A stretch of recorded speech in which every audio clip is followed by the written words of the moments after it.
Sunset पाहून झाल्यानंतर मग आम्ही ह्या ठिकाणी बसलो होतो. आम्हीच नाही, खूप लोकं बसले होते. जेवढे काही लोकं सनसेट बघायला आली होती तेवढी सगळी लोकं इथं बसलेली होती आणि खूप छान वाटत होतं. म्हणजे हिवाळा होता, गुलाबी थंडीचा अनुभव येत होता.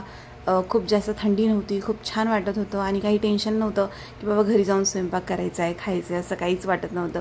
सगळी लोकं एन्जॉय करत होती, खूप बसलेली होती. जोपर्यंत गार्ड शिट्टी वाजवत नाही तोपर्यंत लोकं तिथं बसलेली असायची आणि गार्डची एकदा शिट्टी वाजली का मग सगळे निघून यायचे. त्याच्यानंतर मग दुसऱ्या दिवशी आम्ही निघालो होतो की बाकीचे काही स्पॉट राहिलेले ते स्पॉट आपण बघून घेऊया. तर पहिला स्पॉट आम्ही बघितला होता तो आहे पीनट गणपती. तर पीनट गणपतीवरचं हे नक्षीकाम तुम्ही बघा, इतकं सुंदर होतं आणि खूप म्हणजे एकदम बारीकीने केलेलं काम आहे. इथेच नाही, प्रत्येक ठिकाणी ज्या तुम्ही मंदिरात जाल, ज्या ठिकाणी तुम्ही जाल, तुम्हाला अशा प्रकारचं नक्षीकाम बघायला मिळेल.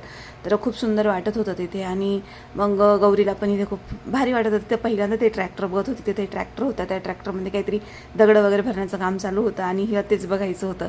तर ती तिथे पण एन्जॉय करत होते आणि पहिल्यांदा म्हणजे अरे बापरे, मी ते ट्रॅक्टर बघते असं तिला विशेष वाटलं होतं. आणि त्याच्यानंतर मग आम्ही निघालो होतो ओरॅकल राईड करायला. तर ओरॅकल राईड करायला जेव्हा आम्ही निघालो तर तिथे पण अशी बरीचशी म्हणजे घरा टाईपचं जे काय होतं ते तिथे दिसत होतं. आणि त्याच्यानंतर नारळाची झाडं, केळीच्या बागा, खूप काही दिसत होतं. आणि इथली लोकं एवढी मदत करतात ना एकमेकांना की जिथे एक ॲटो म्हणजे जो रिक्षा आहे तो थांबला होता आणि त्या रिक्षाचा म्हणजे पुढे जात नव्हता. तर जेवढे काही लोक ह्या रस्त्याने जात होते ते सगळे त्या माणसाला मदत करत होते. त्याच्यानंतर मग आम्ही केली ओरॅकल राईड. आणि ओरॅकल राईड ही तुंगभद्रा नदीमध्ये केली.